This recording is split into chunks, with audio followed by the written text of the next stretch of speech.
tá? Fiquem à vontade, caso seja um desejo, realizar algum questionamento, algum comentário, tá bom? E aí, turma, de modo geral, nós vamos falar hoje sobre os aspectos gerais da ação dos fármacos. E é importante nós compreendermos que quando nós utilizamos o termo ação dos fármacos, é ciente que nós vamos tratar de uma área da farmacologia que é conhecida e chamada por farmacodinâmica, que de modo geral, essa farmacodinâmica, ela estuda a inter-relação entre o fármaco, a inter-relação da substância com o sítio-alvo, com o local onde vai agir aquela substância. Em outras palavras, com o receptor. Então, os aspectos gerais da ação dos fármacos estudam a inter-relação das estruturas químicas com um receptor, que também é uma estrutura química.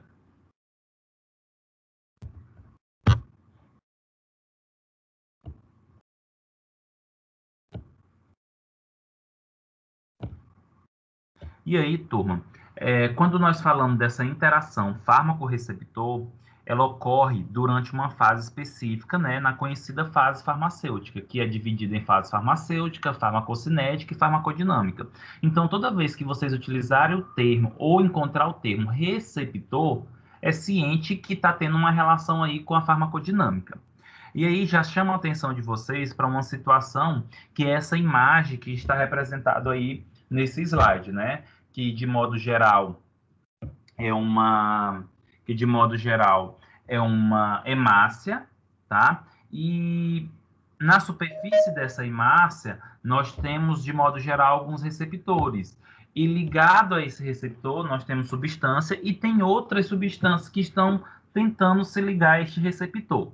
O que é que acontece, turma? Não é o fato de a gente dizer que as substâncias elas agem no nosso organismo, que essas substâncias elas agem em todos os locais. De modo geral, para que uma substância ela venha exercer um efeito sobre o nosso organismo, a substância ela precisa se interagir com biomoléculas alvos. Essas biomoléculas alvos elas estão relacionadas basicamente a receptores. Mas o que torna ou o que faz essas substâncias fármaco interagir com o receptor?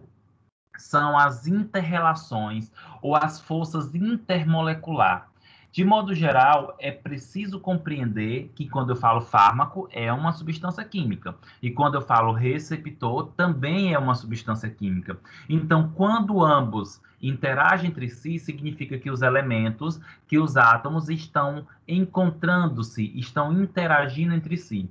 Então, o que faz com que essa substância interaja com o receptor, nada mais, nada menos do que ligações, ou forças intermoleculares, como força de Van der Waals, força ou interações hidrofóbicas. Então, a partir desse momento, nós vamos estudar essas relações e os fatores determinantes para essa interação entre fármaco e receptor.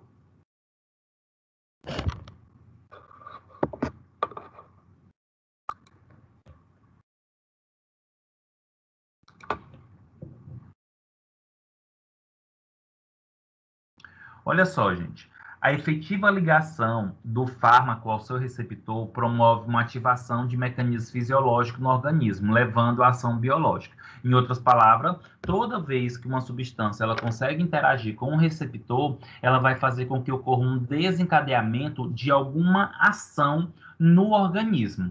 Seja uma ação esperada ou seja uma ação não esperada.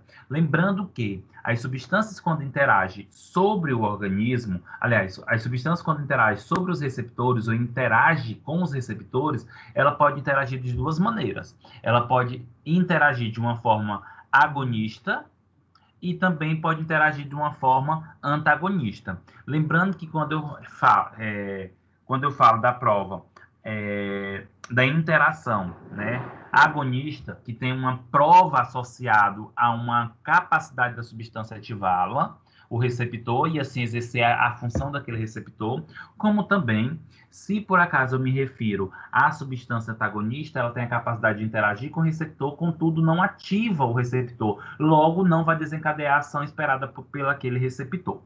E, de modo geral, essas substâncias, elas conseguem interagir com receptores sendo que receptor, gente, também é uma substância química, e tem algo assim que às vezes eu me preocupo em relação a essa característica, é porque quando a gente fala receptor, os alunos muitas vezes imaginam que o receptor é como tem aí na imagem, é uma caixinha que está na célula, mas na verdade não é uma caixinha. O receptor é uma estrutura química onde tem um espaço que complementa com a substância, tá?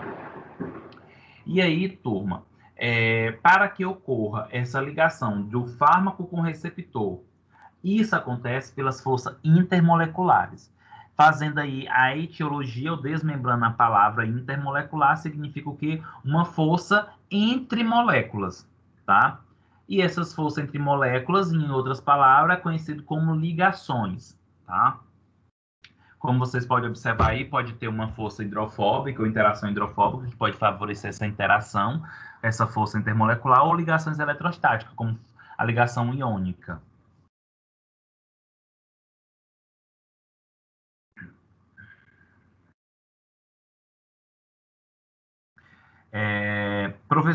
De modo geral, o que acontece? Se vocês observarem, gente, o receptor que está representado aí na superfície de uma célula cardíaca, né, porque tem um coração, observe que nós temos duas moléculas. Nós temos aí o NE, que vai ser representado por noradrenalina, e nós temos aí o drug, que é representado como droga. Gente, a noradrenalina, como a droga que está aí na imagem, de modo geral, são duas substâncias diferentes. Observa até o formato. Apesar de ser duas substâncias diferentes, olha o que acontece. De modo geral, apesar de ser essas duas substâncias diferentes, as duas conseguem se ligar ao receptor. Por quê? Porque o local de interação do receptor com as substâncias são semelhantes. O que essa imagem nos traz de importante? Nos mostra que, de modo geral, as substâncias elas podem interagir com mais de um tipo de receptor. E o que vai determinar esse tipo de receptor, ou o tipo de receptor que a substância vai interagir, vai ser nada mais, nada menos essa complementariedade, essa local onde o receptor pode interagir com a substância. E o que vai determinar isso, turma, serão as ligações, tá? Que eu vou mostrar mais na frente para vocês.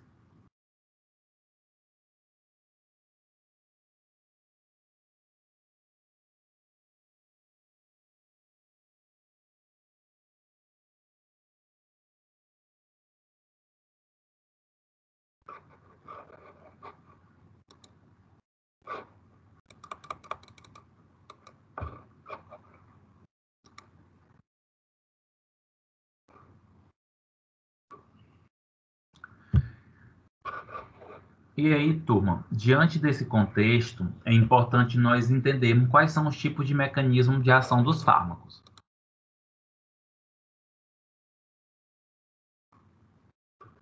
Como assim? Que tipo de mecanismo de ação de fármaco seria isso? Na química farmacêutica, os fármacos, né, as substâncias, elas são classificadas de acordo com o seu mecanismo, de acordo com o local onde age ou como age. De modo geral, nós temos dois tipos de mecanismo de ação dos fármacos que pode ser classificado. Eles podem ser considerados estruturalmente inespecíficos ou estruturalmente específicos. Quando eu me refiro a um fármaco que tem perfil de ser estruturalmente inespecífico, significa que essa substância exerce um efeito terapêutico, um efeito farmacológico por características físico-químicas. É um perfil físico-químico presente nesta molécula que exerce o efeito ou faz com que tenha um efeito terapêutico. Já quando nós nos referimos aos fármacos estruturalmente específicos, são fármacos que, para exercer o seu efeito, eles precisam interagir com receptores. Ou seja, precisa interagir com uma molécula alva que tem um receptor. Seja um receptor metabotrópico, seja um receptor ionotrópico, seja um receptor enzimático, seja um receptor nuclear, mas os fármacos estruturalmente específicos agem, né, tem a sua ação por interação da substância a um receptor. Enquanto os inespecíficos têm o seu efeito não por interação com o receptor, mas sim por uma ação que está associada a um perfil físico-químico da molécula, que eu vou comentar para vocês mais detalhadamente agora, tá?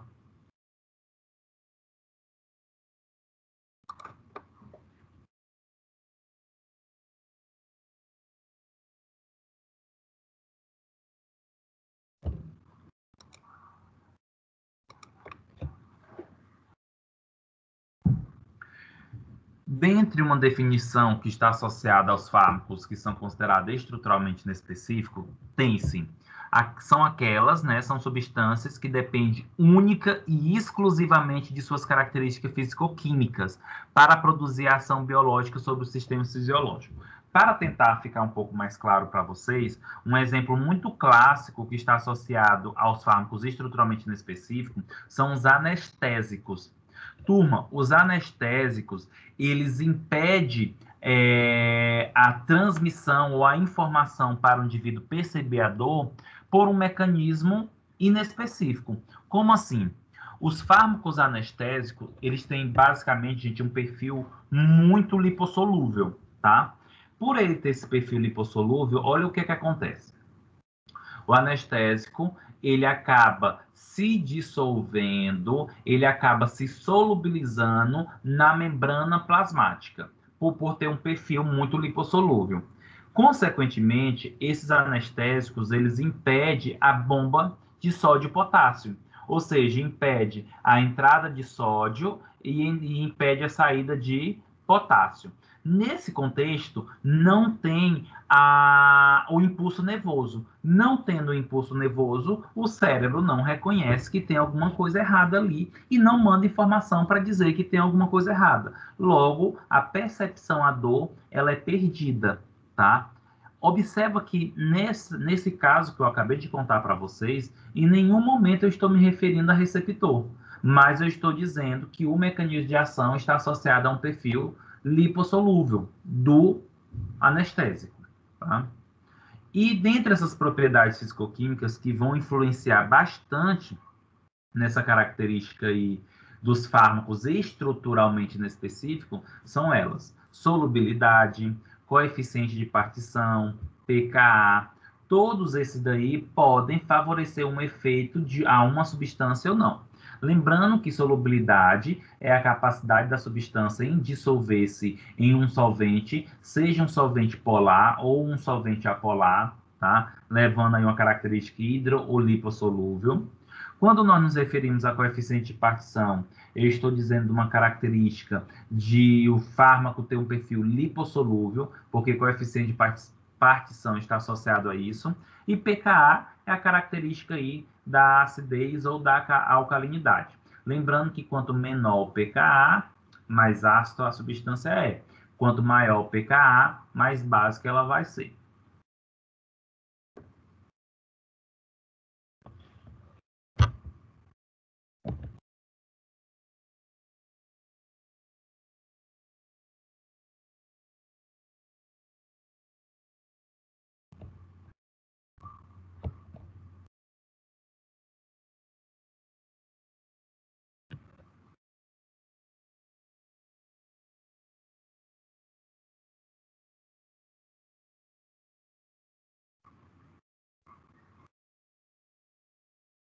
Assim, turma, é importante nós começarmos a fazer algumas relações em relação a esse perfil das substâncias, tá?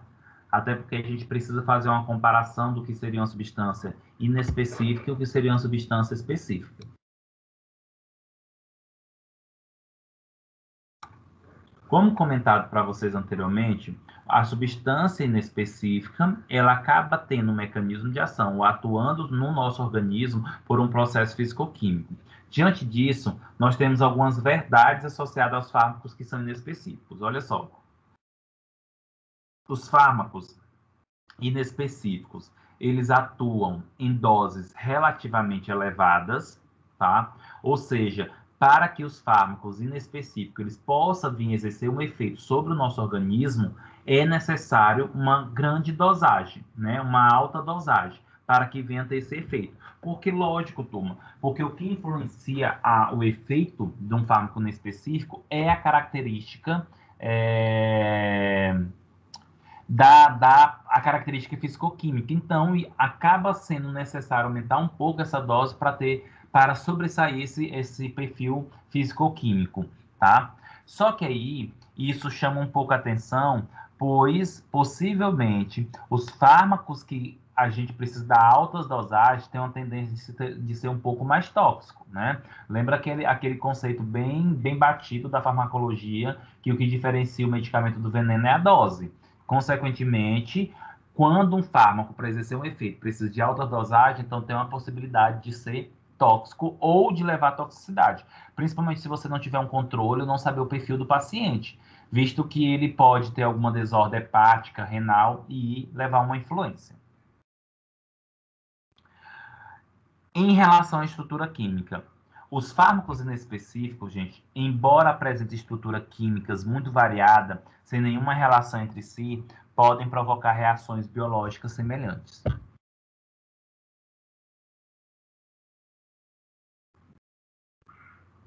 O que esse parágrafo ele nos mostra? Que os fármacos inespecíficos, eles podem apresentar estrutura química totalmente diferente uma da outra. Então, vou dar até um exemplo lá na frente, vou até mostrar para vocês, mas só para vocês entenderem, nós temos um anestésico chamado alotano e nós temos um anestésico chamado óxido nitroso, óxido nítrico, tá? Gente, ambos são bons, ambos têm o seu perfil anestésico, mas se você pegar a estrutura química do alotano e pegar a estrutura química do óxido nítrico, gente, é totalmente diferente a estrutura. Mas como eles têm efeito anestésico, já que tem uma estrutura química totalmente diferente? Porque o que influencia o efeito não é a característica da molécula, aliás, não é a característica estrutural, mas sim a presença de um perfil físico-químico na substância, tá? Então, o alotano ele tem perfil, como posso dizer, o alotano ele tem um perfil lipossolúvel, porque tem alguns radicais, determinados radicais. Se eu pego o óxido nitroso, ele também vai ter um perfil lipossolúvel, mas os radicais que vai deixar esse perfil lipossolúvel são outros, não são o mesmo do alotano. Contudo, tem o mesmo perfil lipossolúvel, físico-químico, por isso que age da mesma maneira.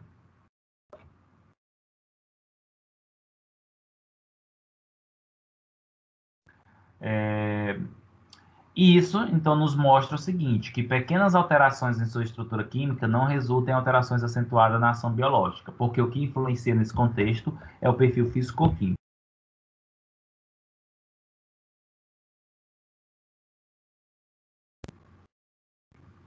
Como assim, turma? Olha só, de modo geral, as substâncias inespecíficas, que agem de uma forma inespecífica, se eu pegar a estrutura química dessa substância, eu posso alterar alguns radicais que, teoricamente, não vai mudar o efeito, porque a ação está associada ao físico-químico e não a um perfil de ligação com o receptor, porque aí já é ao contrário, turma. Se eu tenho uma substância, uma estrutura química, e eu altero um hidrogênio dessa estrutura, pode ser que a substância não se liga mais ao receptor, quando ela é específica de ligação com o receptor, tá?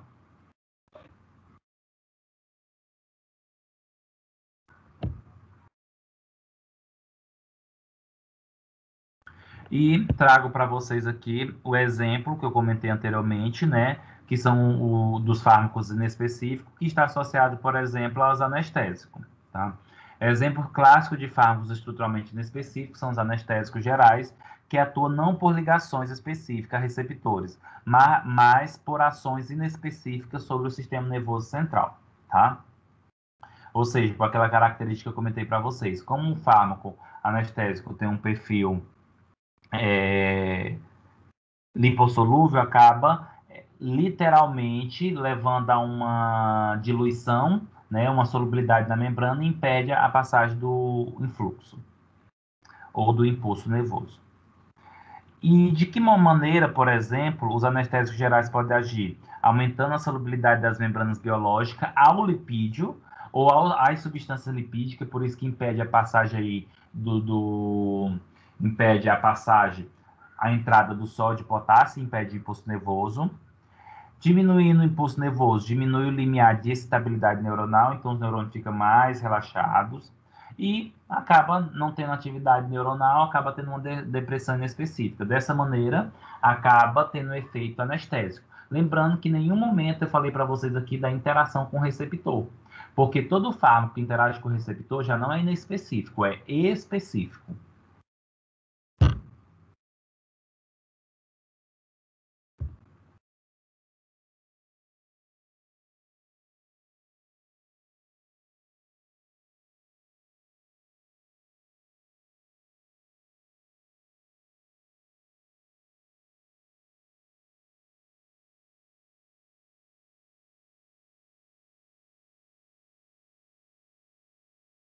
Como eu tinha comentado para vocês anteriormente, turma, aqui é só para mostrar para vocês em relação à estrutura dos fármacos inespecíficos, tá? Por exemplo, o alotano. Observe que o alotano ele é formado por dois carbono, tá? Mais um hidrogênio, três flúor, um cloro e um bromo. E olha agora a molécula do óxido nitroso, que é formado por dois nitrogênio e um oxigênio. Gente, de modo geral, o que que nos mostra aqui? Que o alotano, assim como o óxido nitroso, que são dois anestésicos, eles são totalmente diferentes estruturalmente. Se eles agissem em receptores, pode ter certeza que os dois não agiriam no mesmo receptor, pois a estrutura é totalmente diferente. Então, não tem um grupo farmacofórico, não tem aquela ligação possível com o receptor.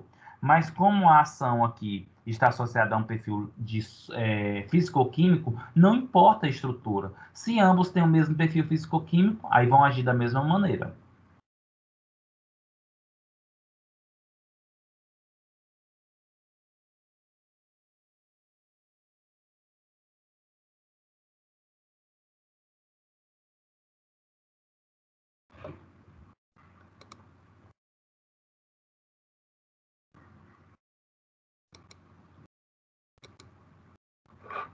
Só um momento, turma.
E agora, turma, nós vamos falar sobre os fármacos estruturalmente específicos.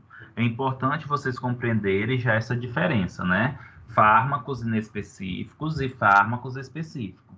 Quando nós falamos em fármacos específicos, ligação com receptor. Quando nós falamos com fármacos inespecífico, a ação está associada a um perfil fisicoquímico e não a ligação com receptor.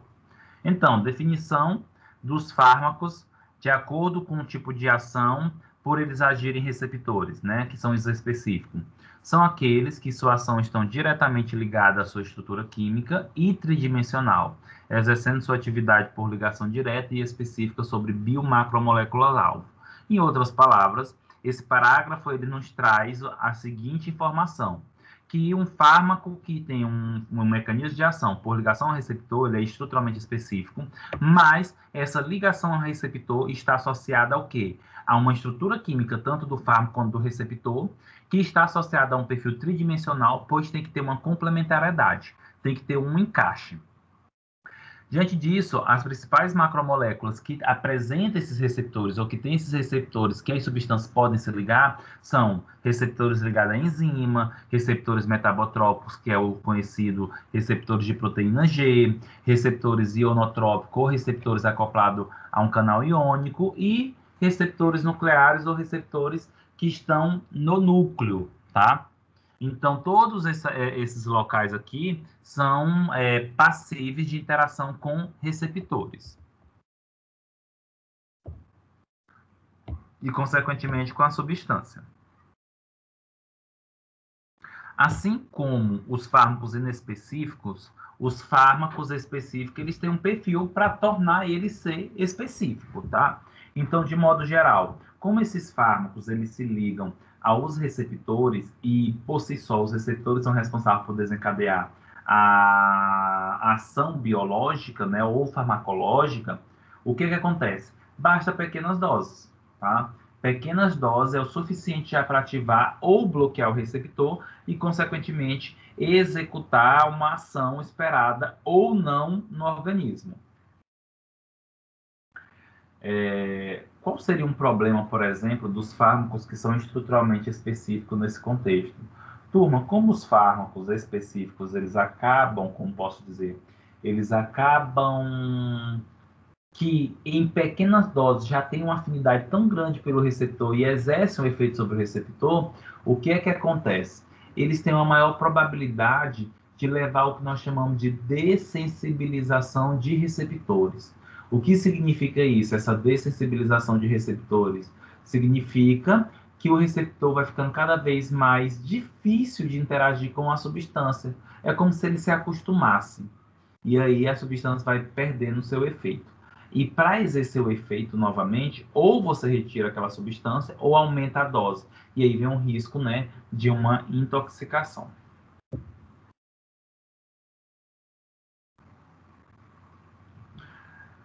Além disso, né, para que um fármaco seja estruturalmente específica, entende-se que as características estruturais dessa substância ela é muito importante, tá? Ela é muito importante. Nesse contexto, é importante compreender que existe uma estrutura fundamental, que existe grupos funcionais e uma orientação espacial, que se eu mudar qualquer uma dessa situação, eu posso deixar de não ter mais o efeito da substância, pode deixar de ter o efeito da substância, ou aquela substância passa a ter uma ligação com outro tipo de receptor e exercer outros efeitos, que podem ser ou benéficos ou maléficos. Tá? Então, gente, aqui nós já sabemos que a estrutura química ela é muito importante para a ligação com o receptor. Se eu não tenho uma estrutura que encaixe ao receptor, possivelmente não vai ter ligação. Já falando sobre isso, vamos para o terceiro ponto, que diz o seguinte: pequenas alterações em sua estrutura química resultam em alterações significativas na atividade farmacológica, obtendo-se assim compostos que têm ação desde antagônica até análoga à do fármaco matriz. Em outras palavras, significa, se por acaso eu modificar, gente, um hidrogênio, somente um hidrogênio, eu já tenho uma probabilidade daquela substância não mais fazer o efeito esperado, pois não liga mais com o receptor, pois a posição do hidrogênio não faz mais com que tenha um encaixe ao receptor, mas faz com que possa ter uma ligação com outro tipo de receptor. E aí vem um efeito, por exemplo, antagônico, ou um efeito ruim, ou benéfico, vai depender da substância.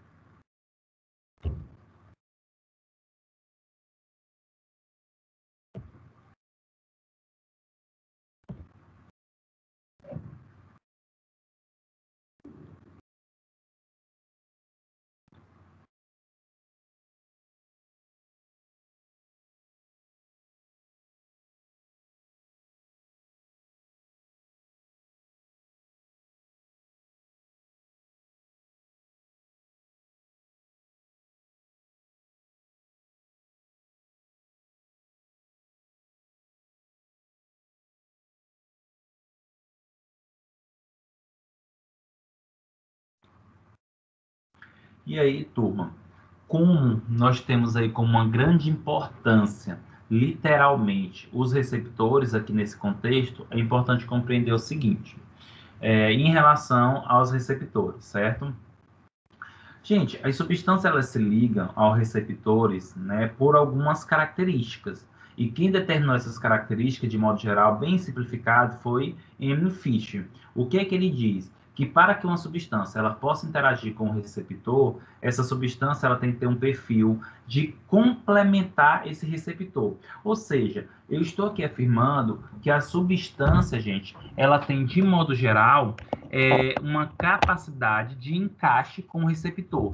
E se isso acontece é porque tem, de modo geral, um espaço que favorece esse contexto, essa interação entre si, tá? E aí, de modo geral, nós temos o que chamamos aí de complementariedade molecular. Essa complementariedade molecular se refere às duas moléculas se complementarem. Possivelmente existe um espaço que favorece esse processo, tá? E uma maneira bem mais simples de nós compreendermos esse contexto é o modelo chave-fechadura, né, que nós conversamos muito sobre isso na farmacologia. E quando se fala desse modelo chave-fechadura, eu estou me referindo ao quê? Que para toda fechadura existe uma chave específica, ou uma que consegue abrir, mas não é com tanta facilidade, e outra que pode simplesmente bloquear a entrada da chave verdadeira e, consequentemente, abrir a porta.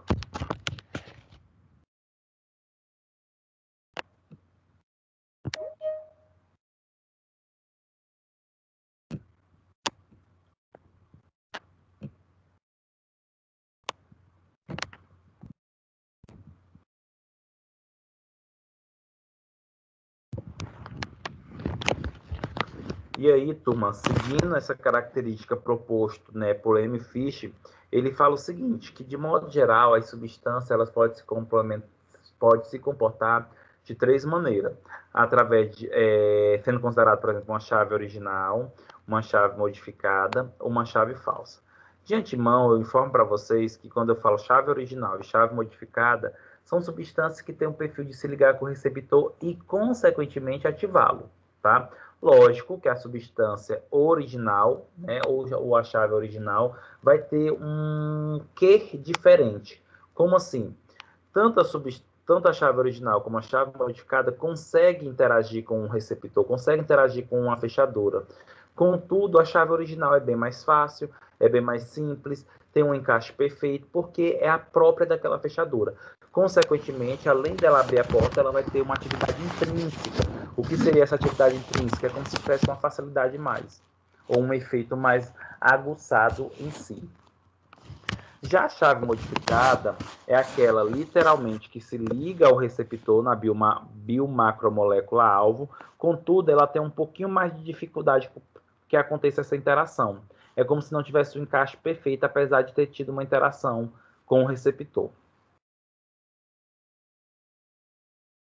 E aí, teoricamente, pensando nessa chave, a gente pode até dar um exemplo como se fosse um grampo de cabelo, um clipe, que tem a possibilidade de abrir a fechadura, mas é com maior dificuldade, não é efetivamente uma abertura rápida. Então, acontece a ação, mas não é tão 100%.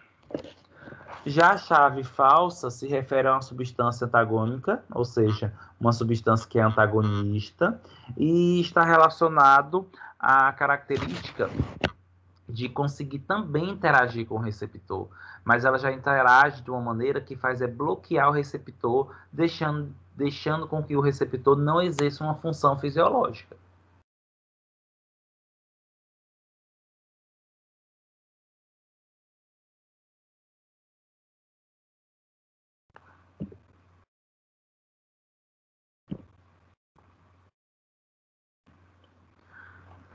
E aí, turma, aqui nós temos, né, uma figura esquemática que representa muito bem o que eu comentei para vocês em relação a essa característica, né, das substâncias agonista ou antagonista. Então, vamos lá. Nós temos a chave, que ela se encaixa a fechadura. De modo geral, a chave seria o agonista natural, ou seja, a substância que é a específica para aquele receptor, ou é uma substância endógena produzida pelo nosso organismo que é responsável por alguma ação no organismo sobre aquele receptor. Observa que nós temos aí o agonista e nós temos a afinidade. Se vocês observarem o agonista natural, ele tem um encaixe perfeito. Ele tem uma complementariedade perfeita sobre o receptor. Logo, eu tenho uma resposta biológica, mas aí nós temos um ponto importante aí.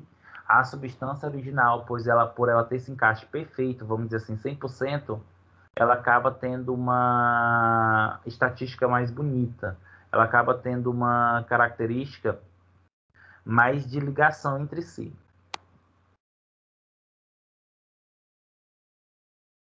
Já a chave, gente, modificada, que pode ser representada aqui por um clipe, observa, gente, que o clipe ele consegue interagir com o receptor. O clipe consegue interagir com, no caso, seria aqui a fechadura. O clipe interagindo com a fechadura, ele consegue abrir a porta, contudo, não é com tanta eficácia, é mais demorado, não tem uma atividade intrínseca. É o exemplo aí do agonista modificado. Observa que ele se liga, né, ao receptor, mas não é 100%, apesar de exercer uma atividade biológica, não é uma atividade biológica que é a potência máxima desse receptor. E, por fim, nós temos aí o graveto, que, de modo geral, ele também consegue interagir-se com o receptor, com a fechadura, mas não de uma maneira que abra essa porta ou ative esse receptor, mas sim bloqueando, né? Bloqueando o que, turma? Bloqueando a ação da substância natural, do agonista natural. Se isso não acontece, o receptor não exerce sua função, ou seja, não tem uma resposta biológica. Não significa que não há uma resposta farmacológica.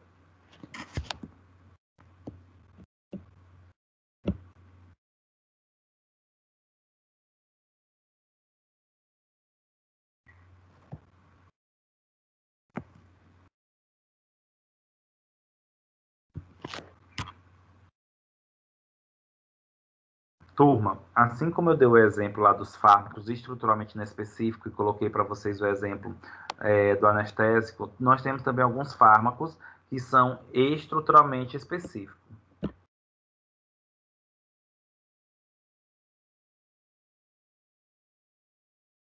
Na verdade, turma, quase que todos os fármacos, eles têm um perfil mais de ser estruturalmente específico. Por quê? Porque eles agem sobre receptores.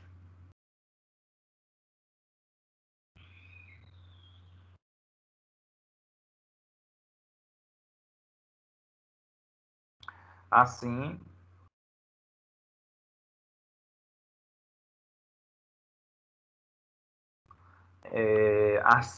o que nós podemos notar em relação, por exemplo, a essa estrutura química? Gente, essa estrutura química é da clonidina, tá? A clonidina é uma substância que é utilizada para o tratamento da hipertensão arterial, principalmente no período, principalmente pelo grupo de mulheres gestantes. É muito indicado, pois ela tem uma ação mais central e não periférica, tá? A clonidina, ela impede, gente, por exemplo, uma descarga, uma liberação excessiva de noradrenalina ou de adrenalina, que é responsável por uma ação sobre o sistema cardiovascular, aumentando a resistência vascular periférica e o débito cardíaco, o que faz com que ocorra o aumento da pressão arterial.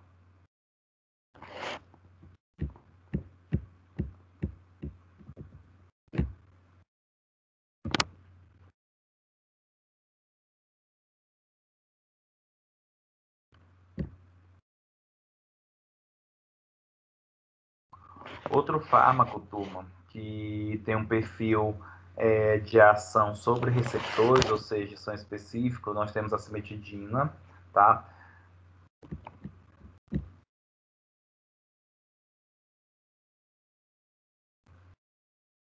Gente, a cimetidina ela é um fármaco antagonista dos receptores H2 da histamina, que é encontrado principalmente esse receptor H2 sobre as células parentais do estômago, ou seja, a histamina, uma vez ativada, ela tem a capacidade de aumentar a produção do suco gástrico. Então, quando se utiliza a cimetidina, consequentemente, eu estou bloqueando o receptor H2 de histamina e diminui aí a produção desse suco gástrico. Como observo que toda vez que eu falo receptor, receptor, receptor, eu estou me referindo aos fármacos estruturalmente específicos.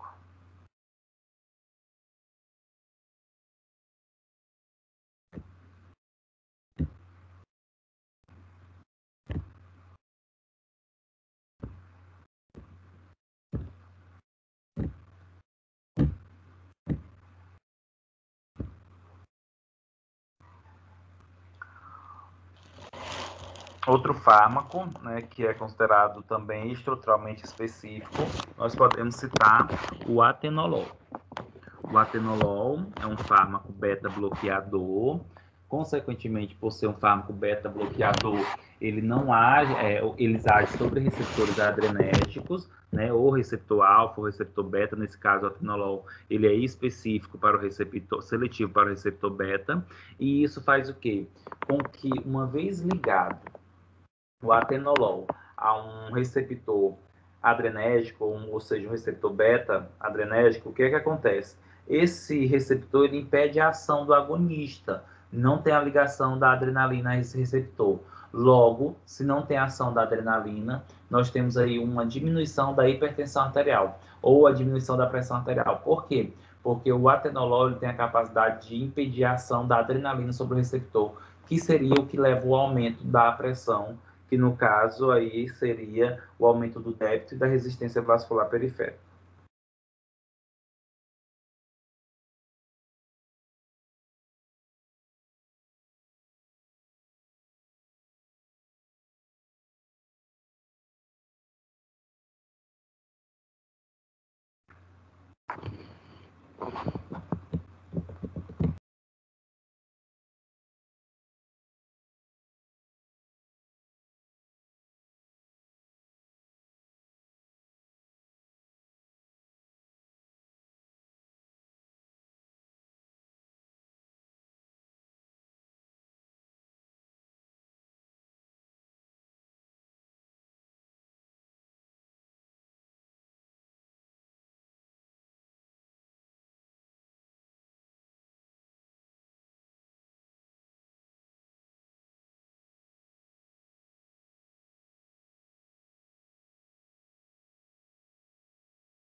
Professor?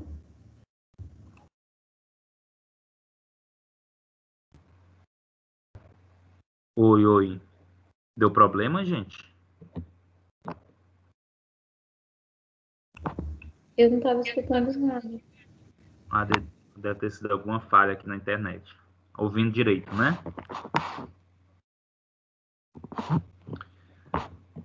E aí, turma, em relação, né, a essa característica da interação das substâncias com o receptor, um ponto importante que nós temos que considerar aqui é que essa ligação da substância com o receptor, tornando a substância um fármaco que tem um perfil estruturalmente específico, vai ter uma interação entre si.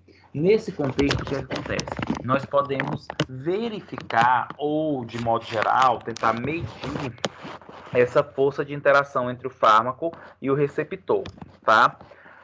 E qual a importância, por exemplo, de eu medir a afinidade do fármaco com o receptor? Porque, turma, quando um fármaco ele tem a tendência de se ligar muito com o receptor, nós temos duas situações. A primeira, que vai ter um efeito excelente, porque vai conseguir ter uma ação sobre o receptor muito boa. Contudo, essa interação muito forte do fármaco com o receptor pode fazer com que ocorra problemas futuros, como, por exemplo, a taquifilaxia, que é o não mais efeito da substância, pois o receptor foi dessensibilizado, tá? E aí, de modo geral, para que ocorra esse processo aí da interação, para medir a interação entre fármaco e receptor, nós podemos medir por uma variável chamada KD, tá? Então, só para vocês compreenderem, a ligação entre o fármaco e o receptor, ou fármaco-receptor, são determinadas pela afinidade entre as moléculas efetoras. Quando eu falo moléculas efetoras, é substância e receptor, localizado na célula, tá? Então, olha só, por esse cálculo aí,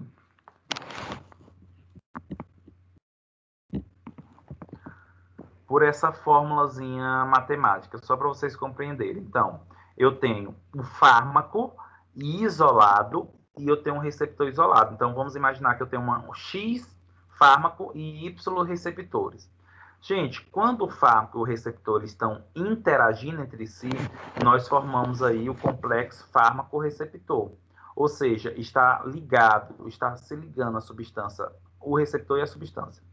Para nós determinarmos o KD, que vai determinar essa afinidade, ou seja, para a gente saber se uma substância tem ou não afinidade pelo receptor, é através desse cálculo bem simples. Lembra que toda vez que vocês encontrarem colchete, né, na área de química, farmacologia, significa concentração.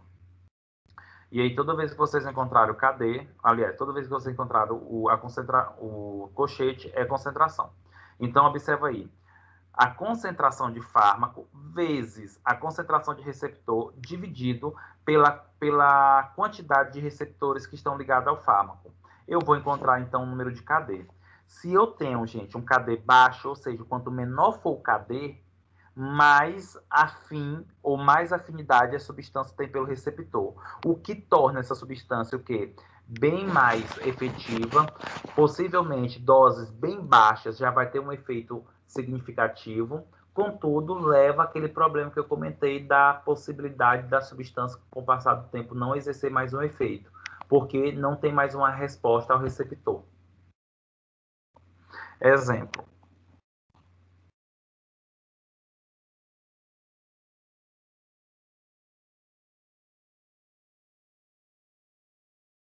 Exemplo, turma, imagine só duas substâncias, a substância A e a substância B. A substância A, ela tem um KD de 1. Já a substância B, ela tem um KD de 0,3. De acordo com a quantidade de receptor, de substância, de interação da substância com o receptor, eu consegui chegar a esse resultado. Substância A, 1, substância B, 0,3. Turma, dessas duas, qual seria a mais a que tem maior afinidade? Não é que é melhor, mas qual seria a que tivesse a maior afinidade? A substância B, porque a substância B tem um KD menor que o KD da substância A. E isso significa o quê? Que eu posso dar pequenas doses, que já vai ter um efeito bom, que não precisa, que a interação da substância com o receptor é bem forte, então possivelmente faz alguns tipos de ligações que eu ainda vou explicar para vocês, mas de antemão adianto que quando os fármacos eles fazem ligações principalmente covalente, tem a tendência de ser uma ligação mais irreversível, ou seja, uma ligação mais forte, então permanece mais tempo ligado ao receptor.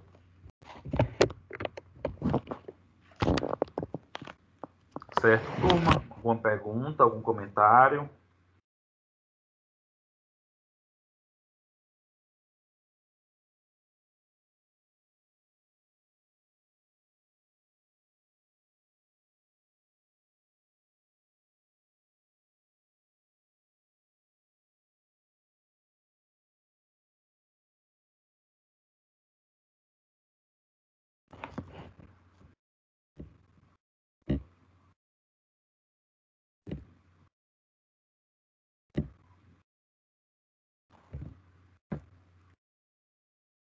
Assim, turma, é importante nós compreendermos o seguinte, olha só, as forças de interação entre fármaco e receptor. Mostrei agora para vocês.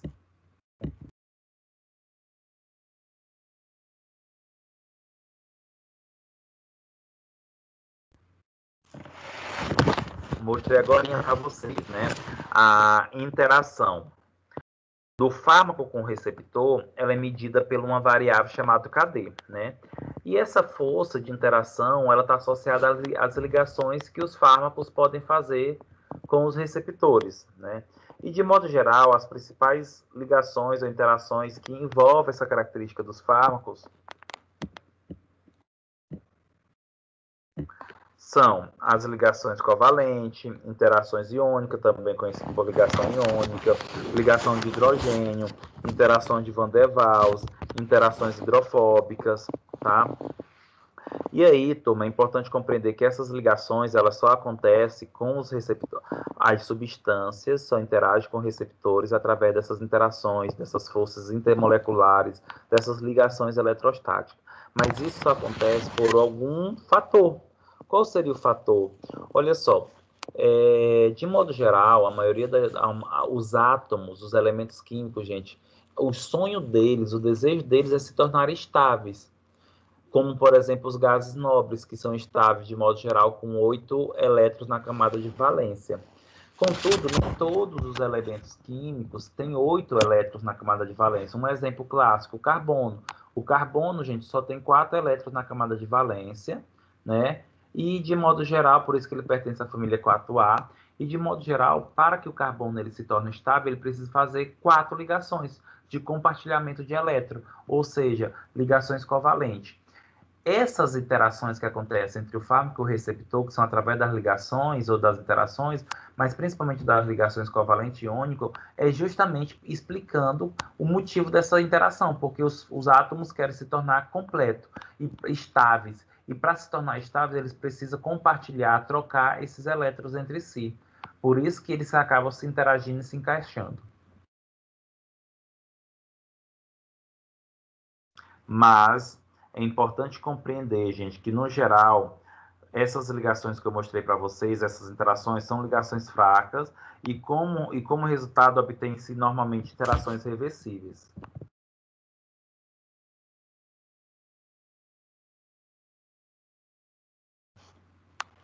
O que seria isso, turma? Normalmente interações reversíveis. Significa o quê? Que as substâncias, elas têm que ir lá no receptor interagir entre si, mas elas têm mais cedo ou mais tarde, desligar-se, deixar de interagir, deixar de fazer a ligação. Por quê? Ela tem que sair daquele local, voltar para a corrente sanguínea para ser eliminada, porque a substância ela não pode permanecer o tempo todo no receptor, até porque vai chegar um momento que pode exacerbar o seu efeito, como também deixar de ter o efeito.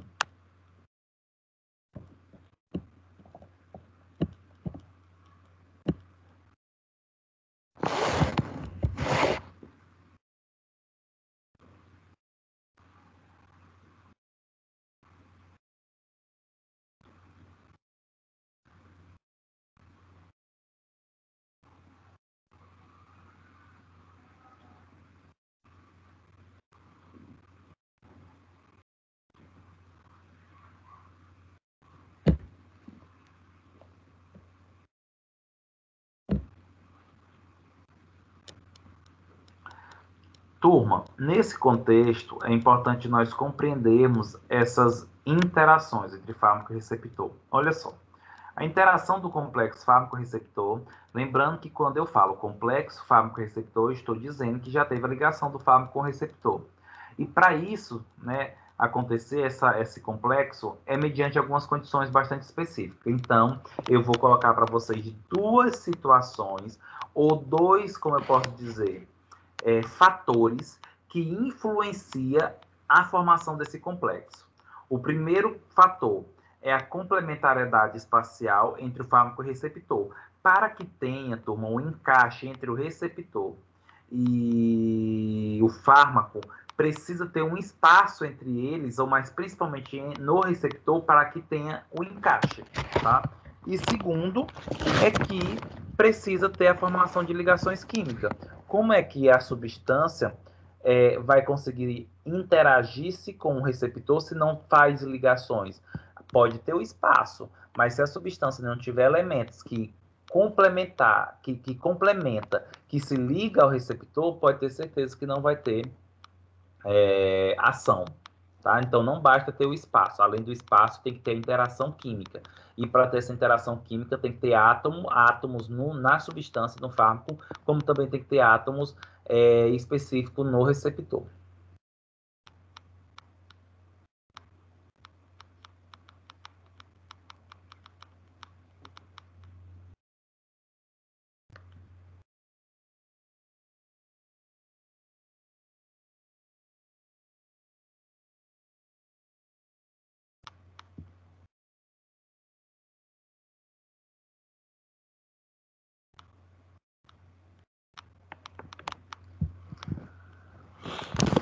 E aí, turma, quero mostrar para vocês nesse slide uma coisa muito importante, né? Que é essa imagem, que ela está representando tanto a imagem do lado direito, que tem as estruturas químicas, tá? Não é essa imagem fictícia aí, não.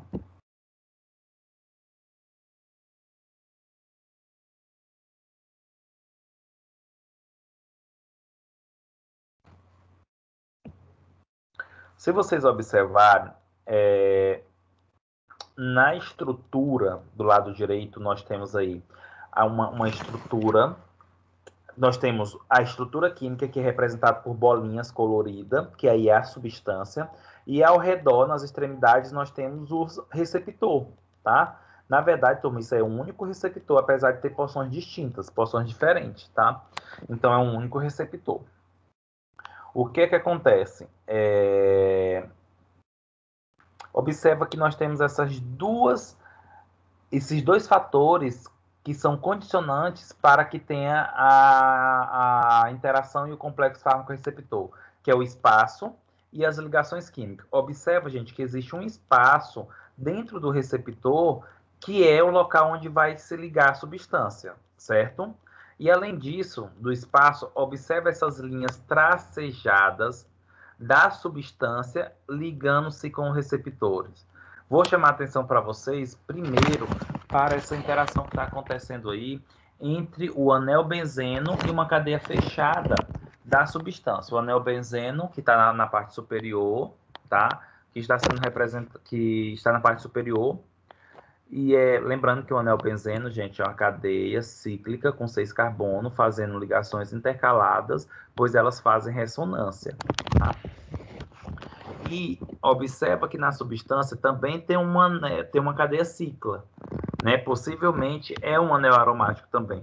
Turma, toda vez que vocês encontrarem anel aromático, olha só, toda vez que vocês encontrarem anel aromático e interagindo entre si, um receptor que tem anel aromático com uma substância que tem uma porção do anel aromático, possivelmente eles vão se interagir por uma interação chamada hidrofóbica ou força hidrofóbica. O que seria isso? Porque o anel aromático ele tem um perfil, gente, lipossolúvel. Então, como o anel aromático ele é lipossolúvel, tem no receptor e tem na substância, eles acabam se atraindo, acabam se interagindo por uma característica de atração, por uma característica físico-química, nesse caso aqui, né? Por uma característica de solubilidade. Já ao redor, né, se vocês observarem do lado esquerdo, nós temos duas bolinhas azul, né, duas bolinhas azuis. Essas bolinhas azuis, elas estão fazendo ligações com oxigênio. Tudo indica que essas bolinhas azul é um átomo de hidrogênio. Cada bolinha azul é um átomo de hidrogênio. Isso significa o quê? Que está tendo uma ligação com oxigênio. O hidrogênio, quando se liga com o oxigênio, faz um tipo de ligação covalente, mas mais conhecida por ponte de hidrogênio ou ligação de hidrogênio. Lembrando que a força de hidrogênio, ponte de hidrogênio ou ligação de hidrogênio, ela acontece quando o hidrogênio ele interage de uma forma covalente com elementos eletronegativos, que são aqueles representados pela tabela periódica, principalmente flúor, oxigênio e nitrogênio. Você vê um hidrogênio se ligando com flúor, oxigênio e nitrogênio, eu já sei que ali é uma ligação do tipo ponte de hidrogênio. Então, turma, é muito importante que vocês observem essa estrutura, né, química, tanto do receptor, quanto também da molécula em si.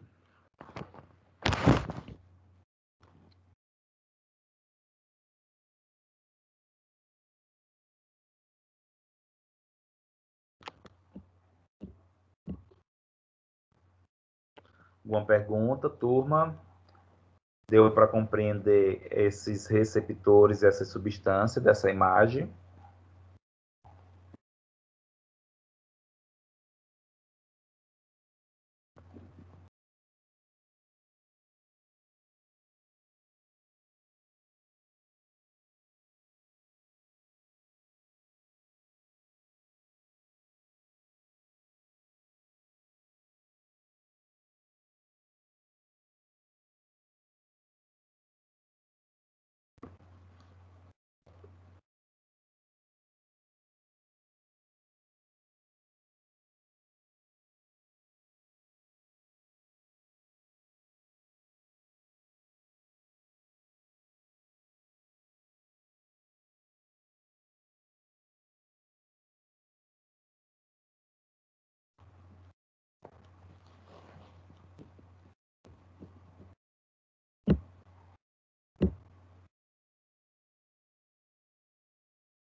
Turma, diante disso, nós vamos começar a falar dessas ligações, tá? A primeira ligação que eu vou estar comentando aqui para vocês é a ligação covalente.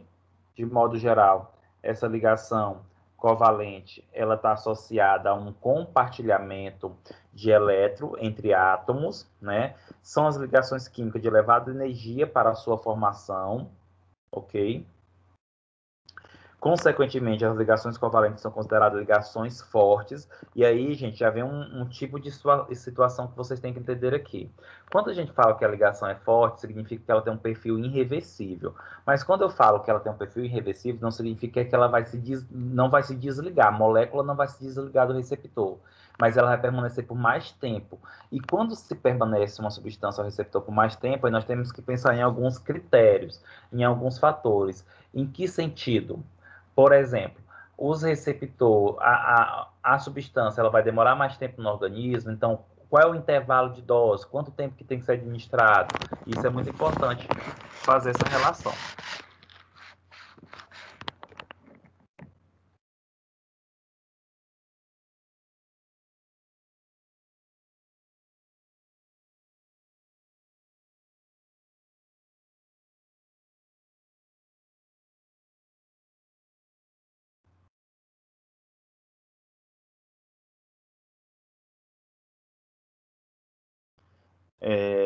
Gente, as ligações covalentes, elas formam complexos fármaco-receptor de caráter irreversível e dificilmente são desfeitas em reações não enzimáticas. Foi o que eu comentei para vocês.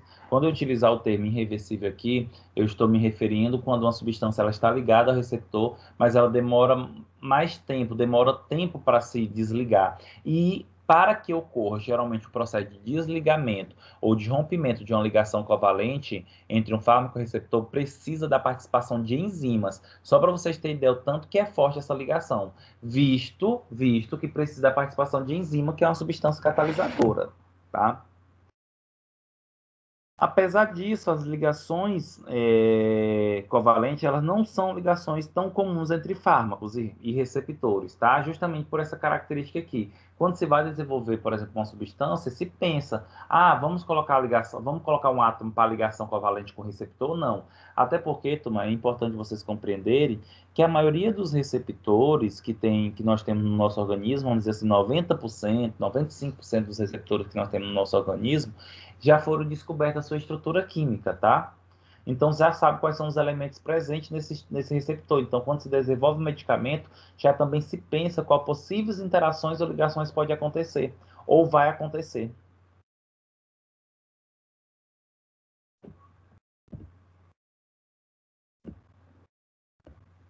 Algumas considerações, né, da ligação covalente.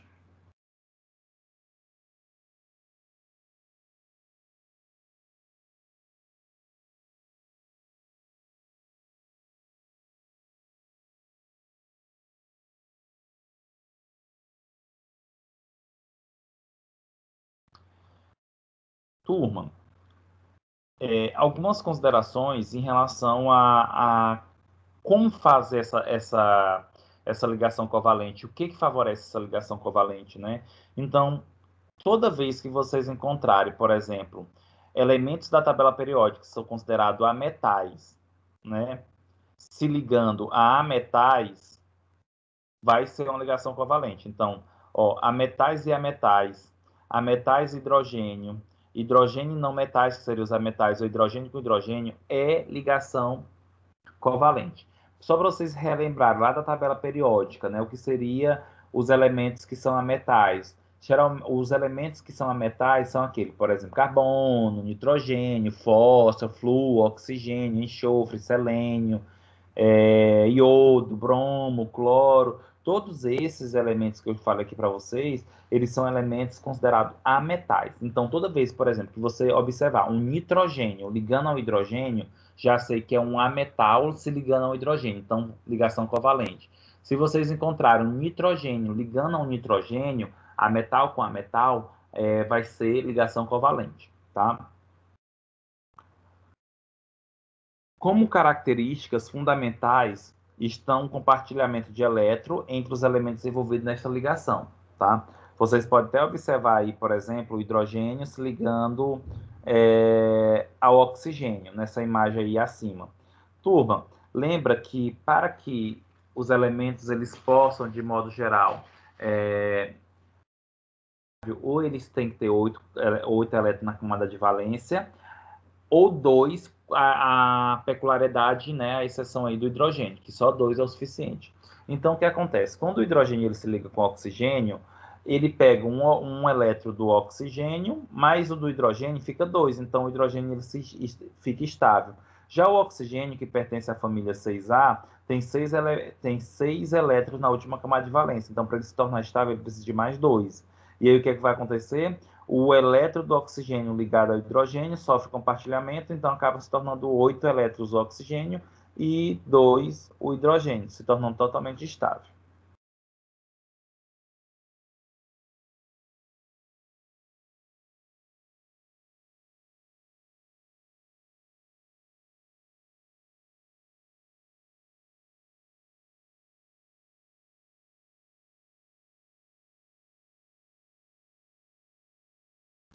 E nessas ligações covalentes pode ter uma ligação simples, dupla ou tripla. Em outras palavras, a ligação covalente ela pode ter um perfil de ligação saturada ou insaturada, tá? Vou dar um exemplo para vocês aqui. Olha só, gente. O ácido acetilsalicílico, né, conhecido AS ou aspirina, melhoral infantil, é um fármaco que todo mundo já sabe que é um anti-inflamatório não esteroidal, né? E aí, de modo geral, o AS, né, o ácido acetilsalicílico, ele acaba interagindo com as enzimas, com a enzima chamada ciclooxigenase, que também pode receber esse outro nome aí, ó, turma. É prostaglandino endoperoxossintase. De modo geral, a gente prefere chamar COX, né? Porque é um nome bem mais fácil e reduzido. Então, o AS, ele acaba interagindo, né? O ácido acetilsalicílico acaba interagindo com a COX. Com qual objetivo? O objetivo é porque a COX, ela acaba produzindo a COX-1, que é a benéfica, e a COX-2, que é a maléfica, a COX-2 acaba produzindo uma prostaglandina inflamatória, né, que leva ao processo inflamatório. Então, uma vez que eu bloqueio essa COX, eu diminuo o processo inflamatório. Mas olha só, gente, porque eu estou diminuindo a prostaglandina, tá? E assim favorece o efeito anti-inflamatório. Vamos olhar para essa estrutura química. Eu tenho lá na parte superior, né, que é a parte que tem a molécula do ácido salicílico e do ácido acetilsalicílico. Vamos pensar no ácido acetilsalicílico, tá?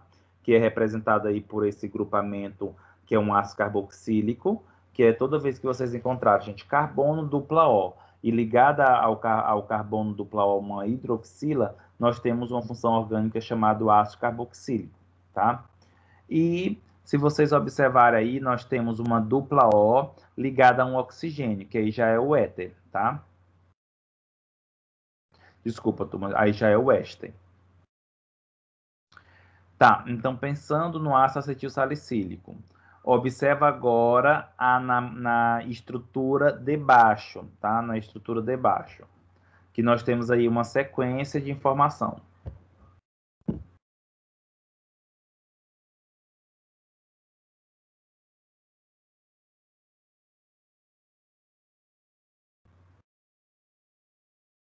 Olha só, turma, observa o seguinte, nós temos aí esse círculo, né, que parece aí uma bola aberta, esse círculo aí, gente, é a enzima, é a representação da enzima, tá? Da ciclooxigenase. Observa, primeiro ponto que nós temos que entender, é observar o seguinte, que a enzima, ela tem, que a enzima tem um receptor, e esse receptor, ele tem um espaço que vai complementar com a substância. E observa, gente, que a enzima, lembrando que se a enzima, ela é uma substância química. Observa que a ponta dessa enzima tem uma hidroxila na segunda imagem da bola. Na primeira imagem da bola, na parte de cima. Observa que tem uma hidroxila. Essa hidroxila, ela acaba interagindo com o carbono aí da carbonila, do éster, tá? E aí observa que esse radical, que é o éster, acaba interagindo com a enzima, essa enzima acaba interagindo com a substância, e aí fica a interação molecular, uma ligação covalente. Tendo essa ligação covalente, eu tenho um efeito mais irreversível, ou seja, demora-se mais tempo para desfazer esse processo aqui.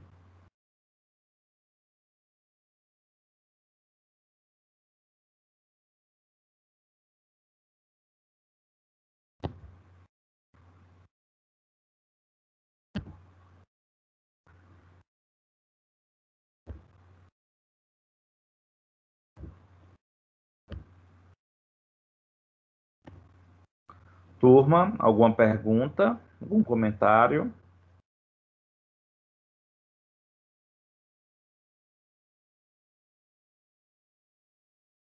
Então, vamos prosseguir.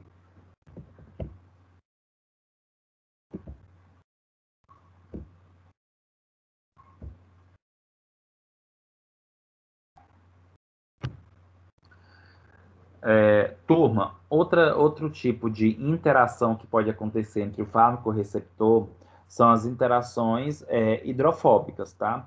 O que seriam essas interações hidrofóbicas? De modo geral, é quando o receptor e a substância têm alguma porção lipossolúvel. E quando elas interagem entre si, acaba favorecendo uma atração, porque tem um perfil lipossolúvel semelhante. E aí, teoricamente, é como se tivesse uma atração entre si. Quando isso acontece, geralmente quando acontece esse processo de interação hidrofóbica, pode acontecer a solvatação, tá? E também a entropia, que de modo geral, como mostra esse slide aqui, a solvatação, gente, é quando ocorre um fenômeno onde um composto se dissolve em uma substância polar sem formar uma nova substância. As moléculas do soluto são rodeadas pelo solvente. Então, teoricamente, quando acontece o processo de solvatação, em química, né, na química, significa que é um fenômeno que um composto iônico, né, que tem carga, ou polar, ele se dissolve em uma substância polar, sem formar uma nova substância. Então, de modo geral, ele consegue se dissolver, né, se espalhar, mas ele não forma uma nova substância. São substâncias diferentes, tá?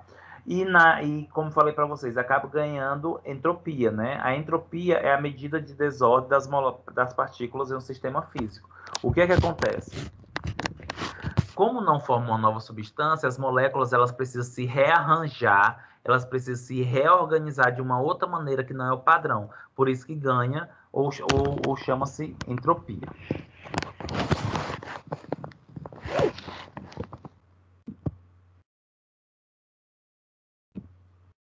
Aí, como exemplo, turma, nós temos as interações hidrofóbicas, né? Como exemplo desse contexto, nós temos aí na interação hidrofóbica, um exemplo, a substância que é o agregador, o PAF, que é o fator de agregação plaquetária. O PAF, gente, ele acaba se ligando às plaquetas por um mecanismo de reorganização da água que está presente, das substâncias das moléculas de água que está presente no sangue, eles acabam se reorganizando até levar-se às plaquetas. Então, o PAF vai ajudando as plaquetas a se aderirem, né, para formar o tampão plaquetário, através dessa interação, onde uma porção do PAF se liga a uma porção da plaqueta, mas para que tenha essa ligação, precisa ter um rearranjo da molécula de água em si, né? Até porque, teoricamente, é uma substância, né? O PAF é uma substância polar. E aí, se está ali no sangue, as moléculas de água têm que se reorganizar, visto que as moléculas de água são polares.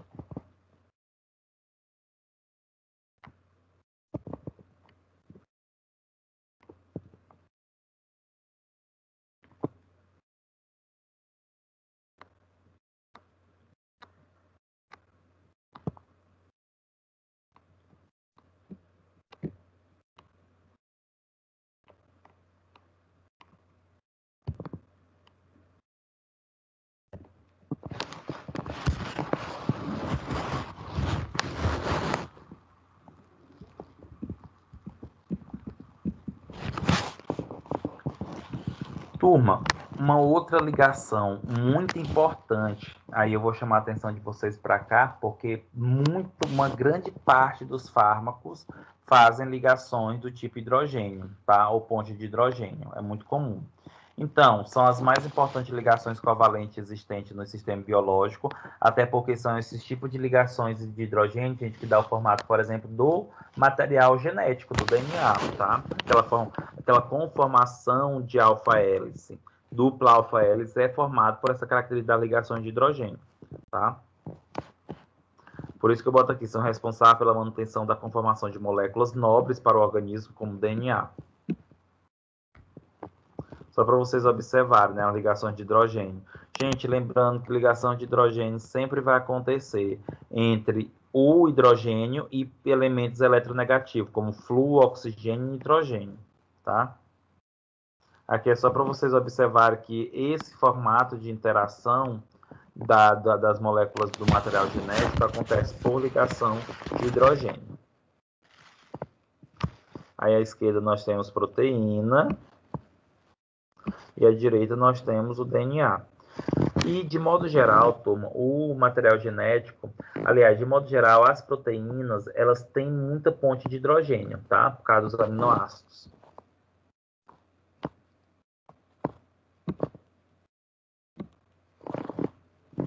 Como eu falei para vocês, né, em relação às ligações de hidrogênio, as ligações de hidrogênio ocorrem quando a molécula possui hidrogênio. Quando eu falo a molécula, gente, pode ser tanto o receptor quanto o fármaco.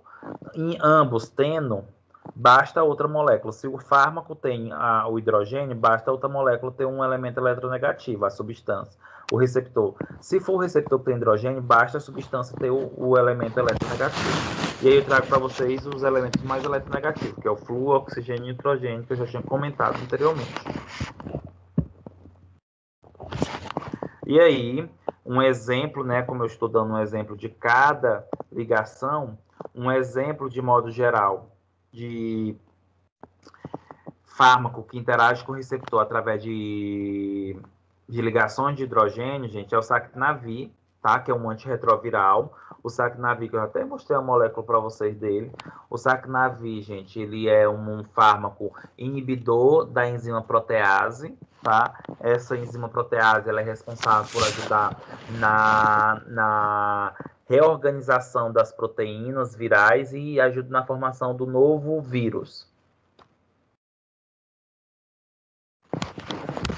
E aí, só a curiosidade, né, que eu já até mostrei isso para vocês em outras aulas, bem no nosso início, lembra, gente, que toda vez que vocês encontraram uma molécula de um fármaco que ele tem aquele pé de galinha, né, que é o isopropil, que está até representado aqui nessa molécula do lado direito, você já pode ter certeza que esse fármaco tem uma probabilidade muito grande de ter uma ação antirretroviral, tá? Ou antiviral. Então, olhando essa imagem, o que é que acontece?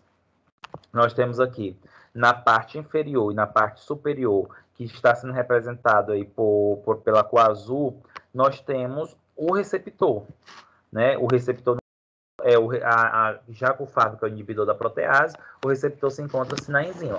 E lembra que, teoricamente, o receptor é um alvo proteico, então é formado por aminoácidos, por isso que tem o nome aí, isoleucina, ácido aspartico, glicina, que são as siglas do ASP, que é o ácido aspartico, GLI, que é a glicina, e ILE, que é a isoleucina. E no meio, né, entre a extremidade superior e inferior, nós temos o espaço, que é o complementar, onde encontra-se a molécula do fármaco. Observa, gente, que basicamente todas as ligações que estão acontecendo aí são ligações do tipo covalente, aliás, a maioria, tá, turma? Ligações covalentes por um tipo de ligação por ponte de hidrogênio.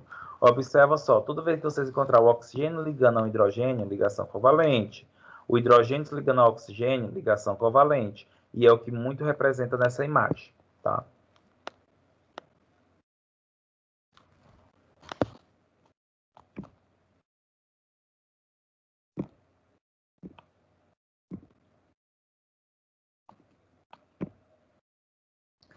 E para a gente finalizar a nossa aula de hoje, tá? Nós temos aí, turma, as forças eletrostáticas, né? Que são um tipo de interações entre fármaco e receptores que pode acontecer, tá? E, de modo geral, essas forças eletrostáticas, elas estão associadas a uma atração, ela está associada a uma atração resultante da interação entre dipolos ou entre cargas elétricas. Em outras palavras, turma, essa força eletrostática que eu vou comentar agora para vocês, que principalmente está associada à carga elétrica, que nesse caso ocorre a atração entre cargas elétricas opostas presentes nas moléculas, é nada mais, nada menos do que a famosa ligação iônica. Tá? Então, quando eu falo forças eletrostáticas, é a atração pela característica de carga, de elétrons ou não. E nesse sentido, quando eu falo cargas elétricas, seria a ligação iônica, que ocorre uma atração entre a carga positiva e a carga negativa. Tá? E também tem a característica da atração por dipolo, né? Essa força por interação por forças dipolo-dipolo. O que seria isso? Nesse caso, ocorrem mudanças na nuvem eletrônica das moléculas, influenciada pela afinidade da eletronegatividade dos átomos das moléculas. Em outras palavras, o que seria isso? Se eu pego uma estrutura química de uma substância, apesar de visivelmente ela não ter carga, ou estar com falta de carga, pelos elementos presentes ali, eu sei se ela tem um perfil mais eletronegativo, ou um perfil mais, ou ele tem mais elétron, ou perdeu mais elétron. E aí, por essa característica dessa nuvem eletrônica, acaba tendo também uma interação com a nuvem eletrônica do receptor. E aí eles acabam se atraindo, né? No caso, os opostos. A região positiva se atrai pela região negativa. Esse seria uma força eletrostática do tipo dipolo-dipolo.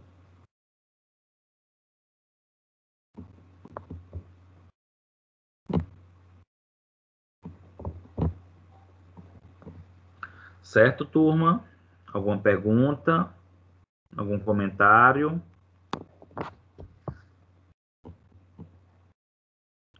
Não? Então, assim a gente encerra a nossa aula de hoje, né? Falando das ligações. E a partir da próxima semana, a gente já vai encerrar esse material falando sobre isomeria, falando sobre a mudança conformacional das substâncias e a consequência na interação com receptores.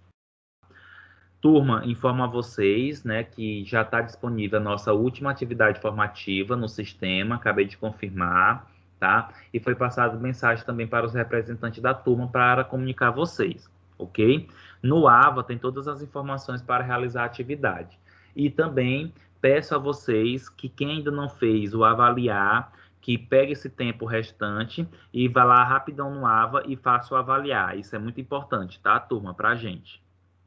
Ok? Boa noite, bom descanso. Boa noite, ok, Tilane. Bom descanso e até a próxima semana. Tchau, professor. Boa noite. Boa noite, tchau. Boa noite.